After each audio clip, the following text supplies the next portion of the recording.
All right, this is JPEG Raw show number 228, and tonight we're just weeks away from time changing, Tim. I cannot wait. March 10th. Yeah, I cannot wait. I was just looking at that yesterday. For the time change, if you are in the East Coast like I am, I think all of us, I think everybody in the East Coast, your time's going to change and fall back, right? Spring forward? No, spring ahead. Okay. Spring ahead, fall back. Yeah, so technically I'll get home and it'll still be light outside. Yes. Which is what I can't wait for. So looking forward. Yeah, but you're actually later than I am. Your sunset is a half hour later than mine is now. But I would like to go out and exercise. And right now, if I got home, I would not, if I came right from work, I wouldn't have time to get started. So I'm looking forward to having an extra hour so I can do it. And the days are getting longer. And I don't know about up in New York. I know you guys probably had some snow recently.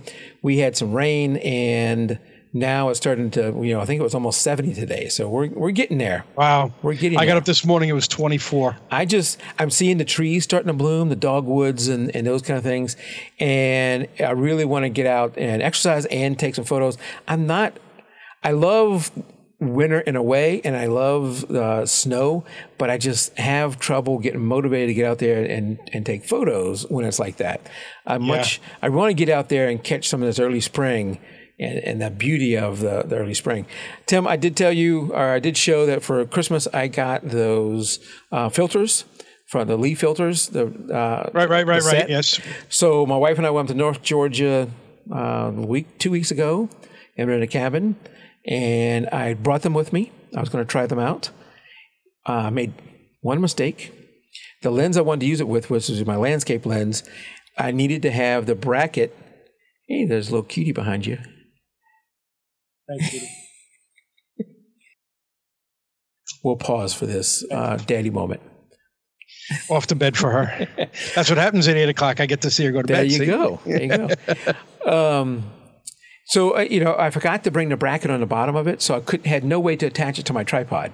My tripod has the Arc Swiss connection, and I had no way to connect it. Now, my bigger lenses, of course, I could, and I could have used them for some other landscape stuff, but I really wanted to use this one. So I had to hand hold everything. It was so overcast, there really wasn't a great need to use it, but I did end up using it. I don't have examples to show right now because I don't think that before, with and without, would do it justice and show you the power of it. I did get I got a 4-stop grad filter, and then I got a set of 3 soft ND filters. So I used some of the soft, what is it? Not soft, it's graduated filters. I used some of the soft graduated filters, and they were super easy to use. You just put the little bracket adapter on there and you just slide them right in. It's super easy to use. So looking forward to the day when I can use them, and I think the spring coming up here is going to give me a chance. Good. Yep. Good. All right. So that is... Well, with the amount of money you spent on them, you definitely want to get to use them. I do. I mean, I went small. I didn't buy a whole bunch. So it's, I wanted to see if I'm actually going to use these or actually going to benefit me the way I wanted and everything else. All right. So if you remember a number of shows ago, I was talking about these XQD cards. Right. That I have, my Nikon D500. Nikon takes it, but I don't think my Sony takes it. Yeah, so Nikon D500, the D5, and the D850 all take these XQDs. Mine also takes a, I don't know, what is the other one? I don't remember what the other one, the little bitty cards. Whatever they are. But those other ones are much slower, and these are much faster and everything else. So I wanted these. But now they're the same size as a regular SD card, right? No. No, they're not. Oh, I thought they were the same size. No, not a regular SD card. I don't think so. Actually, it looks thicker, if anything. It is thicker? Very thick. Yeah. It is thicker. I don't have a SD card here in front of me to show you. I mean, if you look at to the old compact flash, it is... not as wide. Oh, yeah, definitely not as wide, but probably just as thick. Yeah. Yeah. So my complaint was that these were getting harder and harder to find. And really at that time, the only one selling them, because Lexar wasn't selling them anymore, was Sony. And getting them and finding them at a decent price was hard. And I was worried about what is the future going to hold for this, because I think that Sony was moving to something called CFexpress. If you remember, I didn't see that. Sony is making CFexpress, and other cameras are moving towards CFexpress. And the thought was, okay, well, these just died. Do I need to buy all of these I might ever need to use with that camera now, and have enough in storage? So I actually did buy 2 more, which is probably plenty for me. But there's been a firmware update, and I don't generally talk about firmware updates. You know, we don't do, we're not a review show or tell you about every firmware that comes out, unless it's Nikon, because that's the only camera people care about. Right, AD? Just kidding. So Nikon has come up with an update that does a bunch of stuff. We're not going to go into all that. It does with the 2 new mirrorless cameras and all that. But the thing I'm bringing it up for is it adds compatibility to the D5, D850, and D500, where I have the D500, for the CFexpress cards. So I think the form factor and the pin factor is the same in those CFexpress cards. So they have tested it by inserting it, you know, putting it in, taking it out 12,000 times, and it's you know, reliably works. So there's going to be a firmware update coming up. If you have one of these cameras, be looking for it. And really, the only feature that's going to be added that I know of for the D500, the D850, and the D5 is the compatibility with the CFexpress cards. I don't know why they don't just stay at one standard versus keep changing. I mean, granted, the cards are not all that expensive anymore like they were years ago. Yeah. But it's still, you know, like, why do they keep changing? Just stick to one size card. I don't know. I mean, Apple. I mean, especially, I don't know why they have everything the micro ones. I can't even imagine. It's the size of my fingernail. Putting that in my camera, I'd lose that so easily. Well, you know, I have to have an adapter for some of those things. Yeah, right here. I got an adapter for mine. Yeah, the one thing I wonder about is I have the Lexar Professional Workflow, which these are little things you slide into there's like a dock that holds. Right. We talked about that a while ago. Yeah, in my case holds 4, and sometimes you can see. I think there's like a blue light you can just barely see right down here. That is that thing, and this. I just got a notification or something. This is where my XD cards go into. So the question is, will this work with the CFexpress cards, or will there be a firmware update for this? So once it comes out, once my camera is compatible with it, and I have done a firmware update, I may go buy one of those just to see, and then need to test it with my Lexar Professional Workflow to make sure that works. You know, I'm sure there's other options out there for that. I like this thing. It just stacks in there, and I have multiple things. I can take one out and put another one in. So almost all the cards I need to read, I can just slap into that one stack and read them. And it is a USB 3.0. So it's fairly fast. So be looking for that update coming if you have one of those cameras. Yeah, definitely. USB 3.0 is definitely been a boon for importing anything. Yeah. All right, so that's that update. I wanted to talk about Tim, and hopefully this doesn't break my computer as I try and do this. There's been all the time, Adobe is updating it, all of its software, it's a regular thing. So the latest update to Lightroom came with a number of fixes, 2 of them that we're going to talk about very briefly. One of them is there was a problem with tethering your Nikon camera. Yes. And it was super slow. I saw that. I tether so very seldom. I think I tethered once when I was doing a photography course at my office, and I've done it a couple of times playing around with something. So it's not something that's really that big of a deal for me, but if it was to you, then they say they have fixed the slow speed issues with Nikon tethering in Lightroom. So that has probably a more limited appeal than the next one. The next one is something called enhanced details. And they kind of go into it here and say, what it is. I'm going to show you a little demo in just a second. And talks about, you need a later version of Windows 10, and it uses your GPU to do some of that stuff. So I wanted to show you let's undo that. Let's go to that. And let me see if I can get this to work. All right, so this is a photo of my dog. And I've tried a dog, a person, and 2 different landscape photos. So I'm just going to use the dog one for now. Okay. Because you're probably, especially with the stream and the compression that's going on, I doubt you're going to notice much difference anyway. Right. But while you're in, and I don't have everything is showing here. In the library menu, while you're in the library menu, you basically can right-click on the thing, or you can go up to photo. We're going to right-click on the photo, and we're going to go down to enhance details on a PC. That's Control-Alt-I. Enhance. What? No, I don't want to select one photo. Hello. One photo. This is live, everybody. Enhance details, and then it's going to show you an example here. This computer is really struggling to keep up with everything. Do this and have you there too. Yeah. But we'll just wait here a second as it does it.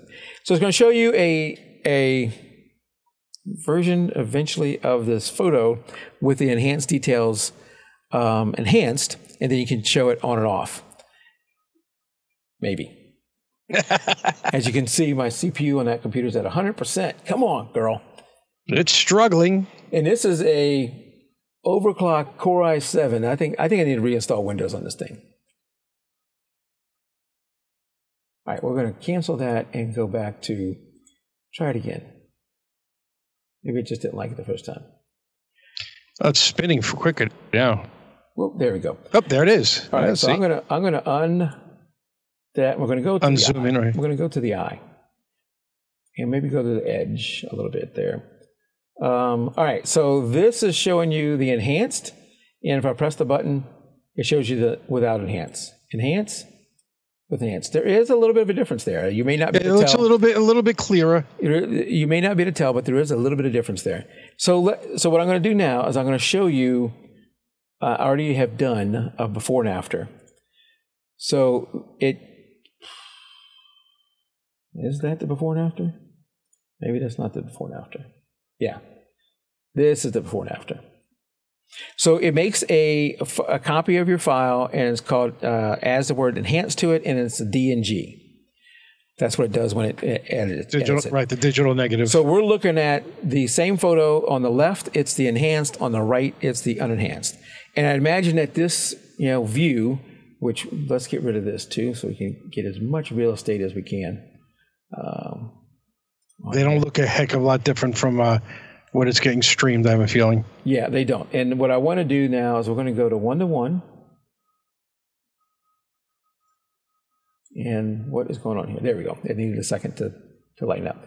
At 1:1, I doubt you can tell. Left again is the enhanced, right is the unenhanced. Mm-hmm. I doubt you can tell any difference here either, right? Mm-hmm. So let's go over and now let's look at 4:1. If you're a person who looks at your photos at 4:1, we'll look at the eye. I'm really struggling to see any difference at all. Yeah, and now you've tried this with different types of photos? I have. I tried a person, and the weird thing with a person is it actually made a couple of color shifts to the person. It did. I couldn't distinguish it. And then I did 2 landscape photos. One where they had a car grill in it. They gave some detail for the car grill. Mm-hmm. Another one that had some cobblestone wall in the photo. Neither one of those showed much improvement. It might be slightly better, especially if you zoom in at a very high amount. But if you're just looking at this as something reasonable, let's go to 2:1.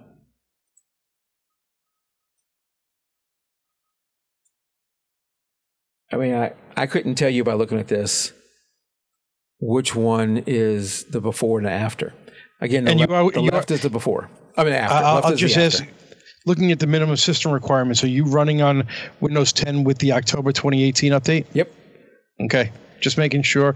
It says it's really going to be useful, I guess, on larger prints, and but you're right. You're at a 4:1 zoom. You would think this is a large print. You're zoomed in pretty far. Yeah. But maybe it doesn't show as much on a screen as it would on a print. I don't know.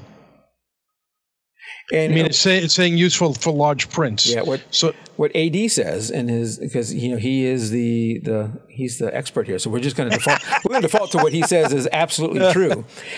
He says that he thinks Nikon takes such great photos that there's no enhancing them.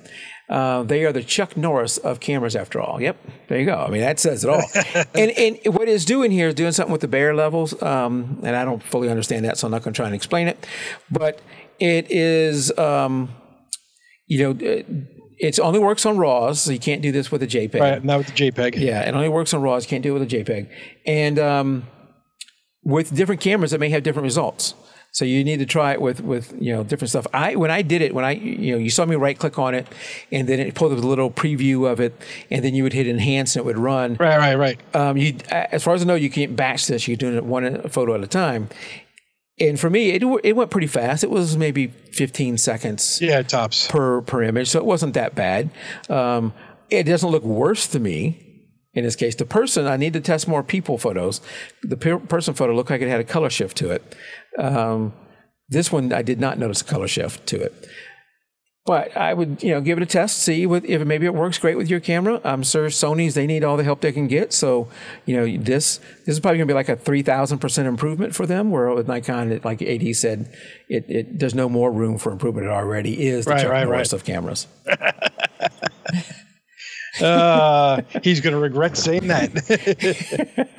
Everybody knows I'm kidding. Yeah, because we all know Sony is the best. Sony makes great cameras, and it's not always the camera. It sometimes is the photographer. Oh yeah, absolutely.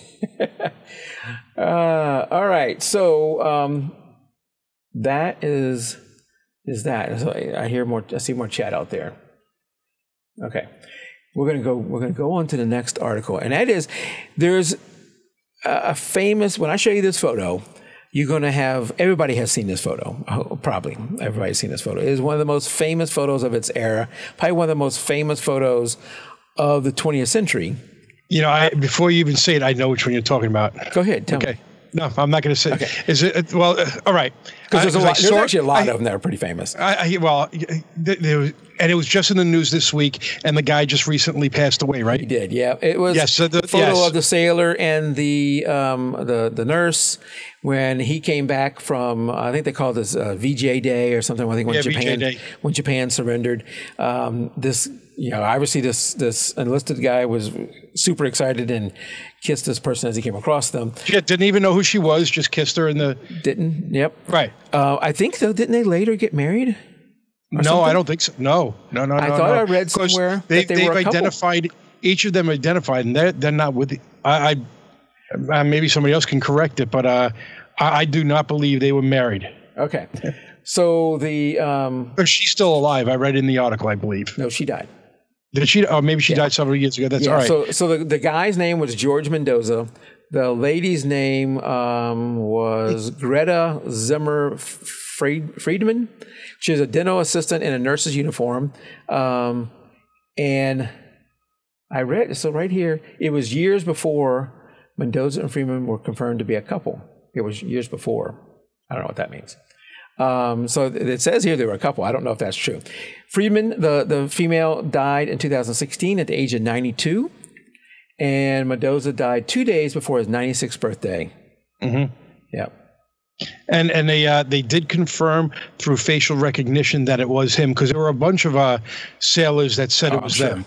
Yeah. So they finally did confirm through facial recognition. There was a whole bunch of articles about it because it was such a historic picture. Somebody will go to jail. What the? No, if you hit somebody on the street like this now, you go to jail. Yes, I would not advise going up to strange women and kissing them like this.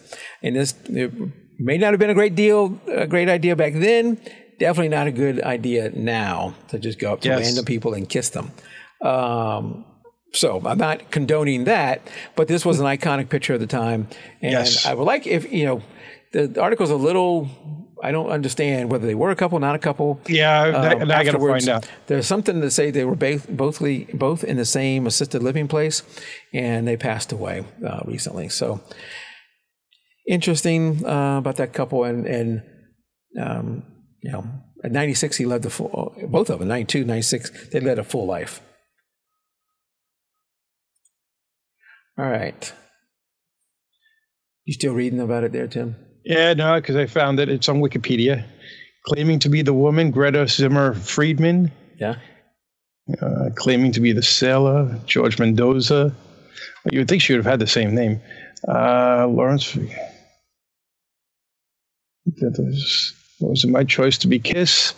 Interview. The guy just came over and grabbed me. She said that man was very strong. I wasn't kissing him. He was kissing me. I did not see him approach, blah, blah, blah. And I'm suing him now. Oh, no, wait, what? What? No. She died in 92, Richmond, Virginia, due to age. I don't think, it would have said something there. Yeah. But she wasn't suing him, right? You just made that up. No, George did file a suit against Time Incorporated for alleging this was somebody else. Okay. All right. Yeah, no, so that doesn't say anything in here. Yeah. So don't do that to girls now. No, do not do that. All right. Up next is another. I don't know how these. Shortly after Mendoza died, the unconditional surrender, a statue commemorating the photograph was vandalized with the red "Me Too" graffiti. So there you go. You caught up with them. Yeah, it did. I don't know how these articles just happen to come in like this, Tim, but maybe it's just because of great products that are out there. But, this astronaut used a Nikon DSLR to photograph racetracks. You're on a roll today. To photograph racetracks from the space station. He used a Nikon D5 with a 800 millimeter lens with a 2x converter on it. And he could not see the racetrack with his naked eye. He could only, and he couldn't, you got to remember, he's got to use a visor. Right. He can't just have an open air, thing, and he'd die. And he couldn't really look through the viewfinder, so he had to look at the screen on the back of the camera to take the photo. And again, both him and Earth or whatever, all that's moving around. So he had to get coordinates from NASA to tell him this is when you'll be at that time, and this is when you can take those photos in a very, like a 5-minute window. And he would go out and take photos, of the different racetracks. So he's really big into racing. And I don't think that's the 800 millimeter lens he's got on that in that example there. But, what's cool, I'll show you some of the photos here of the racetracks. And, these are from, 250 miles up in space? So it's, not like a blimp flying overhead. Right? Yeah, no, it's not like a blimp flying overhead, no. But he's pretty far up there. Was that Manhattan you just went by? This one up here, No, it's not. That's definitely not Manhattan. It's too short.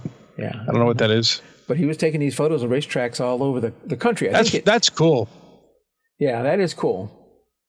And, if you look at him, it's obviously a pro camera because how the lenses are white. His whole camera body is white, so it must be a pro camera. He has some kind of protection around it because you don't want to bang your Nikon against the space station. No, I'm sure not. It might break the space station.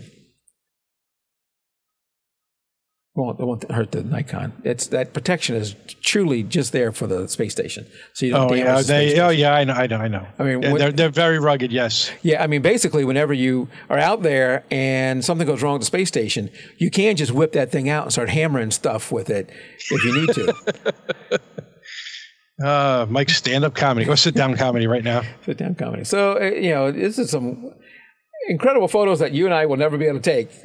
No, either just about anybody else. Yeah, so this on is or off this very planet. Unique photos. Are these the best photos of a racetrack from that altitude? Probably so.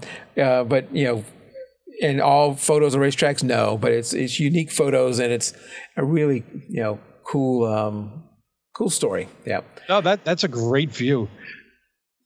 Yeah. All right. So I've talked a whole lot about Nikon. I'm going to give you Sony guys something. Oh God, here we go. No. It's good. It's a good story. This is a story of a guy who took 50,000 photos of the moon to make a 81 megapixel photo, and he used a Nikon Sony A7 II to take the light, the stars. Mm-hmm. And to take the light side of the moon, and then use some camera. I've never heard of this as an astronomical camera, astro camera. Astro camera. Yeah, astro camera. $250. It's not an astronomical price. Yeah, it's an astro camera. It's called a ZWO ASI 224MC, whatever that is. So you use that to take the dark side of the moon, And he took, those 50,000 photos. He didn't use all 50,000. He used, some of the best ones to stitch together that one image of the moon. And it's, got incredible details there. His name is Andrew McCarthy, I think his name. Oh, I thought it was Don Kamarachka. No, Andrew McCarthy. He lives in California, Sacramento, California. And, just incredible photos. He's really big into astrophotography, so he's done this quite a bit. But taking 50,000 photos to stitch them all together, and you had to go through them and pick out your best ones. He didn't use all 50,000. But man, that is Don Kamarachka type of work that you have to do there. Yes, that's what it makes me think of when I see this. And you look at all the craters on. I mean, that's an amazing shot, especially when you look at the dark side of it as well. Yeah, but there you go. There's the Sony. That's impressive. Yeah, well, because you couldn't do it with Nikon. Well, I mean, the guys in the space station were already there. I mean, they were taking photos from the surface. Right. Not really. What you really notice here is that there's no Canon. And the two stories I pulled up.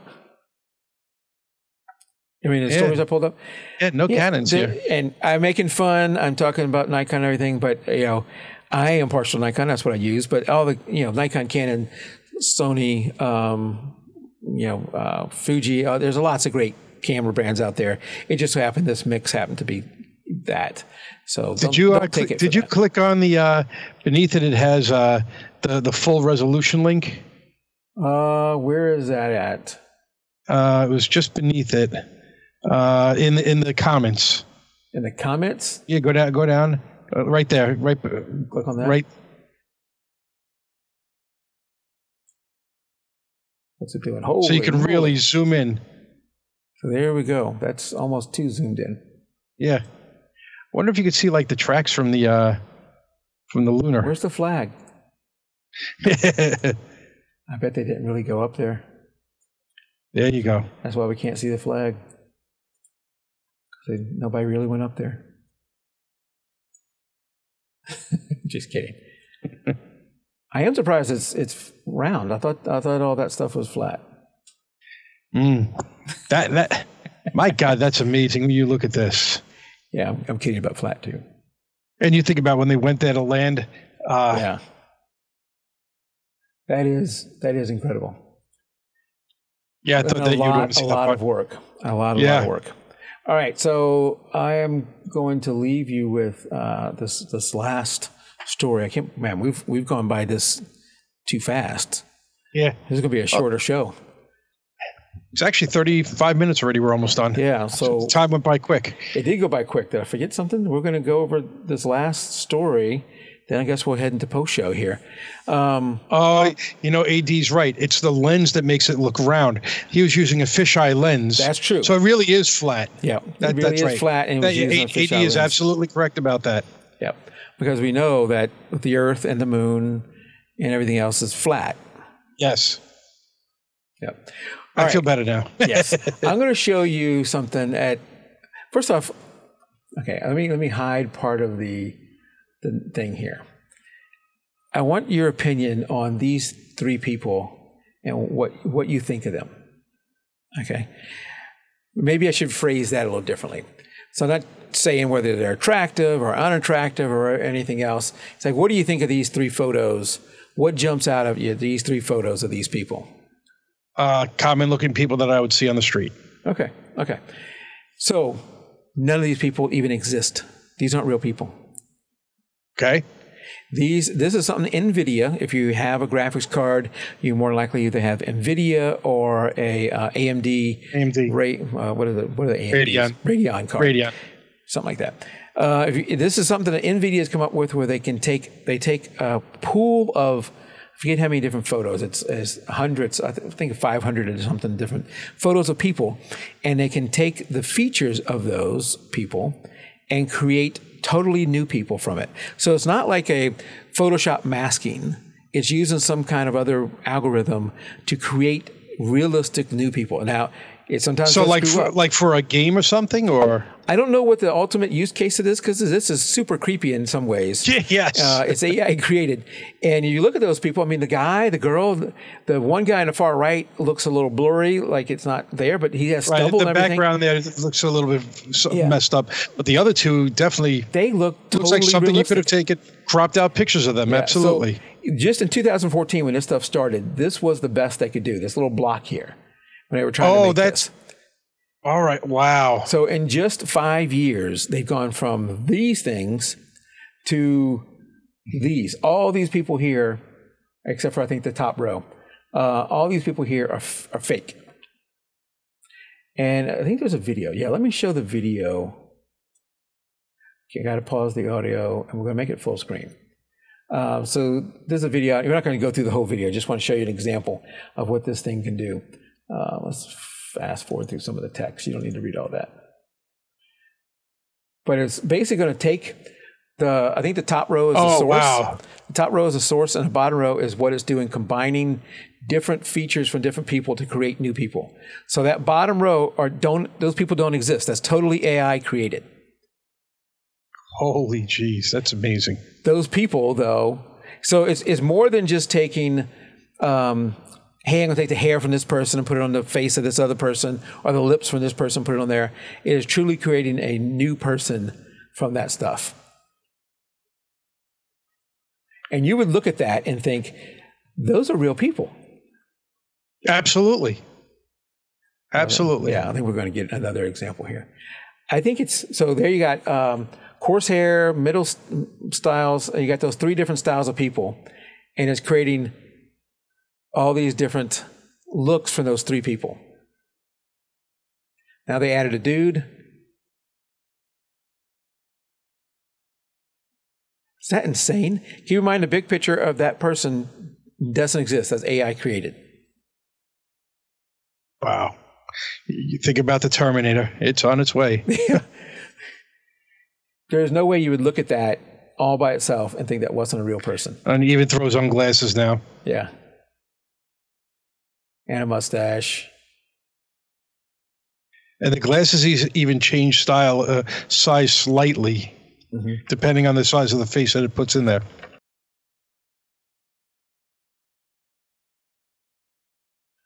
It's really going to make you wonder in the future if anything you see is real. Remember candid camera? And it used to have the what was it, trick photography? Yeah, God, you don't believe anything anymore. Yeah. And they're doing here with different noise effects to the image.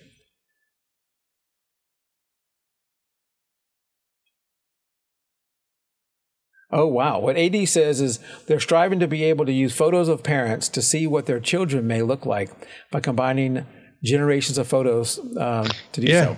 Yeah, that's a cool thing. So take like photos of your grandparents, your parents, your grandparents on both sides, and be able to see, different predict ways. What you're going to look like, somebody's going to look like. Hopefully people... So should we get married? This way we can see, this is what our kid would... Oh, no, we shouldn't get married. Yeah, hopefully we don't head down the path of, hey, before we get married, I need to see what our kids might look like. Yes. And if they're ugly, we're not going to get married. I'm only going to marry somebody who's going to produce beautiful kids with me. Or you're already married and you run this and you go, our kids are not going to look that good. We're not going to have kids. Yeah. Yeah. So that's a... Hope doesn't get to that point, yes. It's an interesting thing. It sounds a little creepy to me. We'll have to... And he even says, wait till you see what they're doing with video. Yeah. The future is here. Yes, it is. All right. Well, that was... And I'm not so certain I like it. No. The future brings great opportunities, but also, great challenges, I think. Yes. The ability to map, AD says, the ability to map your face on an actor and put you in a video that you were never in and make it undetectable. Star Wars has already done this. Yeah. Absolutely. Yeah. You look at, was it Force Awakens? No.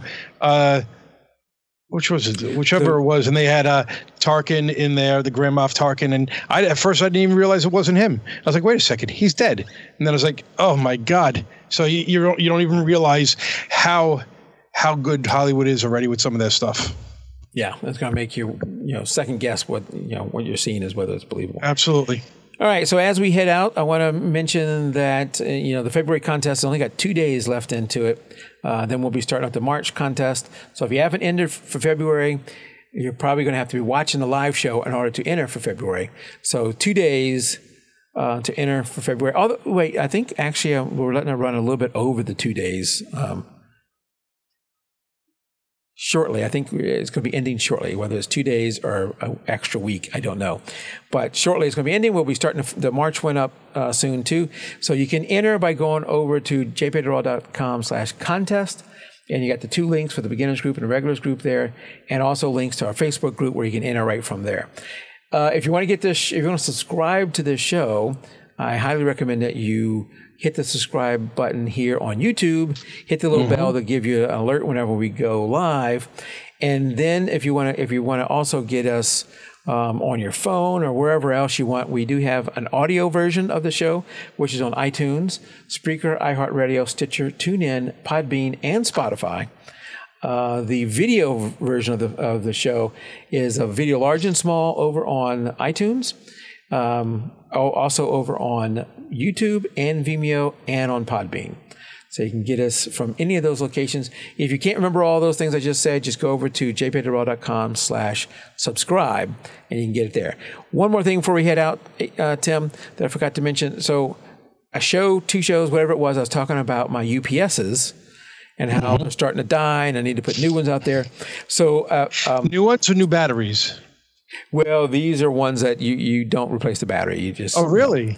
Yeah, the little cyber ones. Don't you just? Okay. Yeah. No, I have APC. I guess I use, and I just had my son was like, something's beeping in your bedroom because I have it behind my TV with the TiVo. Yeah. And sure enough, it was dead completely. So I had to replace the battery. I went to Amazon and $20 for a battery, and I don't think these have a replacement.